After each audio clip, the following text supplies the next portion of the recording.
Good morning, grade 9s. Today we are focusing on a topic that touches South Africans deeply in their hearts. We are focusing on apartheid South Africa. So in this lesson, we'll focus on the background of apartheid and some of the laws that were implemented during apartheid. So in this lesson, we have to understand everything about apartheid and the aims that it had, yabona, and the impact it had on our people, especially on all races, black or white, Indians or colored. So, looking at the background of the apartheid system, under apartheid, the white government ruled the country and had all the positions of power and made laws that only benefited white people. So basically, the system of apartheid was about white supremacy. White people wanted to assert their power and to control our economy and our politics. Basically, everything from social developments, we're talking about land and everything. So another thing, we need to understand that there was segregation and discrimination way before 1948. So, but apartheid was introduced in 1948 by the National Party under the leadership of Dr. D.F. Malan. But we should also note that racial segregation has always been there in South Africa. It's not something that began in 1948 under the leadership of the National Party, but it was always there because we were colonized by the British. So the Afrikaners took from the British and expanded from what the British had. Another thing, apartheid was a system of racial segregation, as I've said. So people were separated according to their race, and yeah. Also, access to land, which I've spoken about, was also a pillar of racial segregation in South Africa. So we know that land is important for everything, for people to live socially, economically. People benefit from land. We can sell each and everything through land, so we can farm everything. So land was what divided people racially. So white people wanted most of the arable land, so they wanted to take every land that was of use from black people. Furthermore, the aim of apartheid was to promote and maintain white superiority. As I've said, white people wanted to ascertain their dominance over black people. So this is something we have to look at. Moving forward, there were many laws that were implemented by the apartheid government. So some of them of those segregation laws stated that black people were not allowed to vote. So voting is something that gives people power. So if people can vote, then they can choose and select their leaders. So black people are not given that opportunity to select their own leaders. So it was only white people who were allowed to vote. Hence, the majority of people in parliament during the apartheid era were white people. So basically, white people supported only white people in order for them to benefit. Also, people living in towns and cities had to live in a separate suburb and township according to their skin color. As I've said in the beginning of the lesson, apartheid was about racial segregation. So people had to live according to their race, and townships were separated according to race.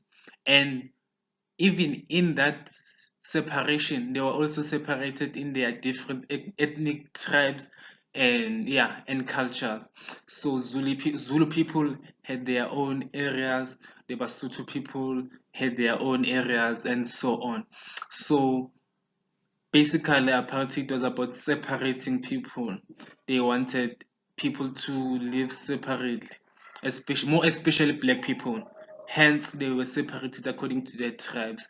So South Africans have black South Africans to be specific, have a lot of tribes. So if you are separating them according to their tribes, in terms of where they have to live, then you are breaking their spirit basically. So that was the aim of the apartheid government. It was to separate people, especially black people, so that they cannot come together and fight that system. Another thing, the segregation law stated that Africans were only allowed to stay in cities as long as their labor was needed by white people. Hence, past laws were introduced to control the movement of black people. So, in order to go to cities, black people should were supposed to have some sort of permission in order to access those cities, and only if they were needed by black people. So a black person couldn't go to a city just because they want to or they would like to. So they had to be needed. So it can be for work purposes or something else. But in order for them to be there, they had to be requested by a white person. So some of those of the segregation laws stated that. So looking at the aims of apartheid, the aims was to increase the power and living standard of white people. So, as I've said in the beginning of the lesson, white people wanted to control everything. So, they wanted their own standard of living to be higher and more advanced, more than those of white people. Another aim was to increase separation of race. Hence, laws such as the Bantu Education Act, the Group Areas Act, and Separation Amenities Act were introduced. So white people wanted to separate themselves from black people. So black people had their own system of education, which was the Bantu Education Act. So another thing, black people were separated where in terms of where they live. Hence, the Group Areas Act was implemented. Another thing, the Separation of Amenities Act. So we are talking about public facilities. So here, white people had their own toilets, their own seats, their own sections in the beaches. So those are some of the examples about the Separate Amenities Act. Another aim was to control the movement of black people, which I've said in terms of the past laws. Also, the Afrikaners aimed to bring together all Afrikaners widely and wealthy business owners, farmers, and workers. They emphasized race rather than class. So, as I've said in the beginning, South Africa was colonized by the British, and in 1948, the Afrikaners gained some independence from the British colony. So the Afrikaners wanted to come together and to some sort of collaborate and increase their power. That was their aim. Good morning, grade 9 learners. I will be taking over from my colleague. My name is Kagiso Magabe. The Bantu Education Act of 1953 was an act that ensured and sanctioned a racially segregated education system. So, i-apartheid system ya legalize ukuthi iy'kolo zihlukanise kuya nge-race. Shukuthi abantu abamnyama babe ney'kolo zabo, abelungu babe ney'kolo zabo, ama-India abe ney'kolo zabo, amakhaladi abe ney'kolo zabo, kanjalo kanjalo. So I'm sure uhlezi lapho uyazibuza ukuthi bekuyini i-aim, inhloso yale act. The aim of this act was to ensure that abantu abamnyama bathola imfundo esezingeni eliphansi, iy'kolo zabo, infrastructure i-poor, futhi ama-resources abawatholayo are limited. Into le acts beyigcizelela kakhulu ukuthi abantu abamnyama babe yisebenzi zezandla. Lokho kusho ukuthi le misebenzi bayitholayo beyibhadala less and bebangeke bakwazi ukuthola imisebenzi like eyoku-operator imishinari or yokuphatha abantu. Under the Act, i-government was responsible for drawing up i-curriculum and yadicida futhi ukuthi abantu abamnyama yini izinto bazokhona ukuzifunda nezinto abangeke bakhone ukuzifunda. Black schools under this act were funded less than white schools. Ama-classroom in the 1960s wale y'kolo zabantu abamnyama bezigcwele. And after i-Afrikaans introduced as a medium of instruction, abafundi abamnyama bayele baba ne-difficulty yokuthola i-quality education e-right. I will touch back on Afrikaans being introduced as a medium of instruction ukuthi iyele yalida ukuthi kwenzakaleni. What did it lead to? The apartheid government also created the pass law. The pass law required black South Africans over the age of 16 to carry passbooks known as the Dom Pass. I'm sure umalume wakho or ubaba wakho or umama wakho can attest to this ukuthi they during their time they probably had to carry this pass everywhere they went. Like you had no choice. And i-aim yale pass or i-Dom Pass was to control i-movement yakho, basically ukuthi maybe you cannot go to a certain town. And this was difficult because you'd find out ukuthi amanye ama-town there are business opportunities and because your skin color is black now, you cannot go and repay, those rewards there, you cannot go there and get that cash. And then police officers, you know, like they had the right ukuthi bakubuze ukuthi where is your passbook without any form of explanation.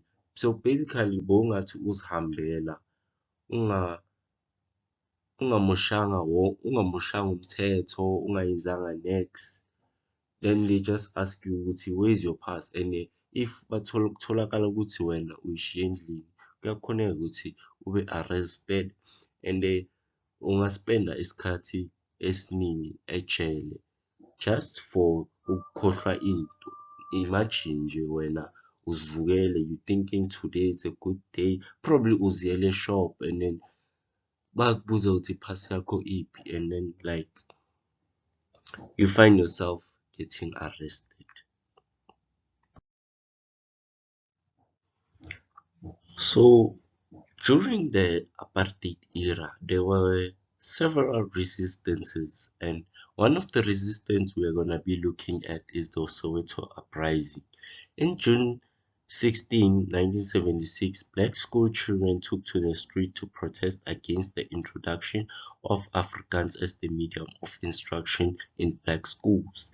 The Black Consciousness movement played a major role in inspiring the Soweto uprising, as ubaba Steve Bantu Biko uyele wa-conscientize aba-black students ukubona ukuthi you know what, le education esiyitholayo it's Eurocentric and ibukela phansi ama-achievements wabantu abamnyama while focusing or putting too much emphasis on achievements wabantu abamhlophe, which led to like an inferiority syndromes whereby abantu abamnyama bazibukela phansi. On this day Over 3,000 to 10,000 students mobilized and they demonstrated peacefully against the injustices of the apartheid government. As Mr. Mugabe has stated, that over 3,000 to 10,000 of students joined hands to fight or to protest against the injustice of apartheid system.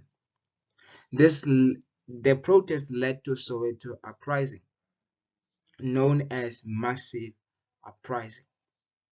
Now, the reason why we have this protest or we have this uprising is because students were fighting against or were protesting against um, the government insistence that the Afrikaans language be used as the medium of instruction in Soweto's high school. So now students took it into their own measure to protest peacefully against the insistence. Now, while they were protesting, students encountered heavily armed police who fired tear gas, followed by live ammunition on demonstrating students. In other words, police attacked students. In other words, police attacked students, keeping in mind that the police at the time was mainly white people, and white people were not keen of black people at the time.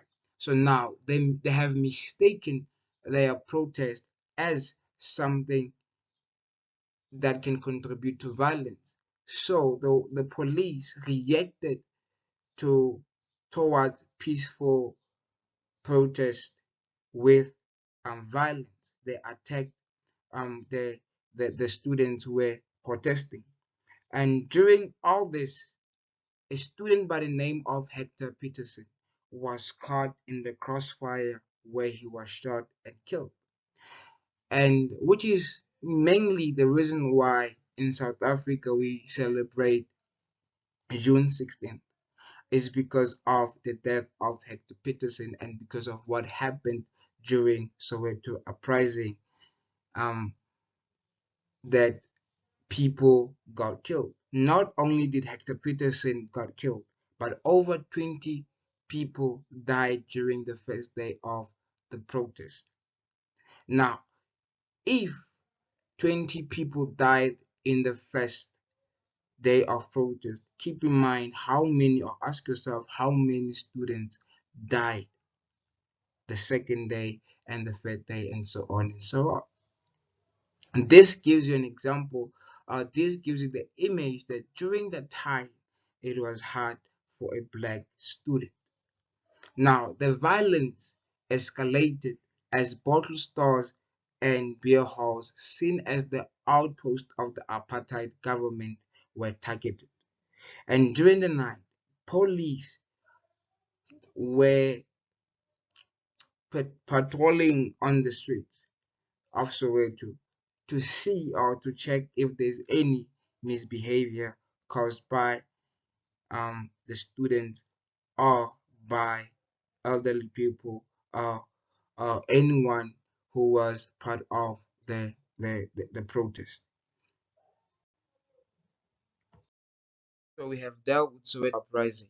So now we are going to deal with Sharville massacre, known as the resistance. This resistance began on the rise of Black conscious movement, whereby the likes of Steve Biko were conscientizing people or black people about the injustice of apartheid. So now, under the leadership of Robert Mangaliso Sibukwe and his party, the PAC, black people took to the street to protest against the use of Facebook.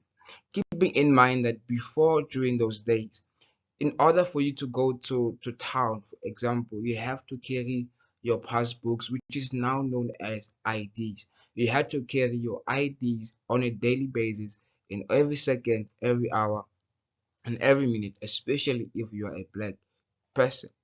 So now the people were not happy with the law that was imposed on them. So now On the 21st of March 1960, PAC members urged people to join the protest, whereby people walked around Sharpeville demonstrating and voicing their dissatisfaction about the use of passbooks. In other words, people were voicing out their concerns and their unhappiness regarding this law. And now people gathered together and demonstrated this.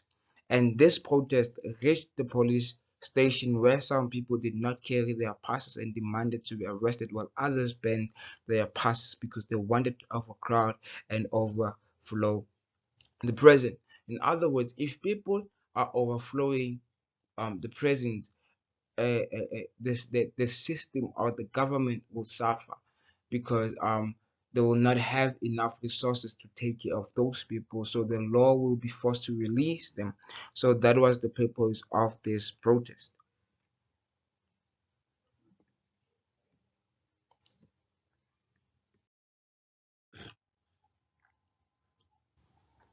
So due to this protest or demonstration, by the afternoon, okay. By the afternoon, the crowd of protesters grew to approximately 5,000 people, and a scuffle with the police began near the police gate. Uh, Police then opened fire on the protesters for about 2 minutes, and this left 69 people dead and over 150 people were left seriously wounded. People were not given warning by the police, and most yalabantu bebangaphethanga ikhali. They were not armed. Now imagine you are peacefully protesting, then all of a sudden you are treated as if you are dangerous. The result of the massacre were terrible because a lot of people died, not only in Sharpeville but in other places such as Langa.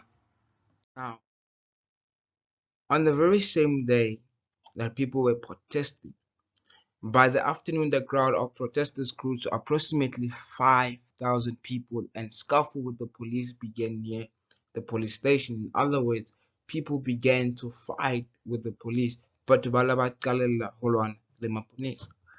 and and then, because it was a fight between the protesters and the police then reacted by opening fire, or shooting on the protesters, which lasted for about 2 minutes, leaving 69 people dead and over 150 people were left seriously wounded. And this instance, or this scenario, if I can make an example with the thing that we have experienced recently, or not recently, but in these modern times, is that the the Marikana massacre, whereby the police shot the miners, and some miners were dead and some miners were left wounded. It's the same thing with this. And funny thing, or the bad thing with this situation is that the police did not warn the people that are going to shoot them, and these people did not have any weapons on them, demonstrating the fact that this protest was made in peace. So it was not because of the wanted violence. The results of the massacre were terrible, because a lot of people died, not only in the Sharpeville but in other places such as Langa. In other words, because of the Black Consciousness movement and the PAC, the protest or the resistance led to other places. That's why, whereby it did not only happen in Sharpeville, it also happened in other areas such as Langa. So thank you. The purpose of this lesson was to teach you about what was happening during apartheid and what were done by the black people to fight against the apartheid system, or the injustice of apartheid system, and the reasons why today we are enjoying the benefits of the struggle that they fought. I thank you for your time. Have a blessed day. Thank you. Now, learners, we have come to an end of our lesson of our topic of apartheid. Now, in this lesson, we have covered the background of apartheid. We have learned about the segregation laws. We have learned about the aim of apartheid. We learned about the Bantu Education Act and its effects on the black learners. We have also learned about the past law of apartheid. We also learned about the Soweto uprising and its consequences. And lastly, we have learned about the Sharpeville massacre and its consequences. Thank you. Bye.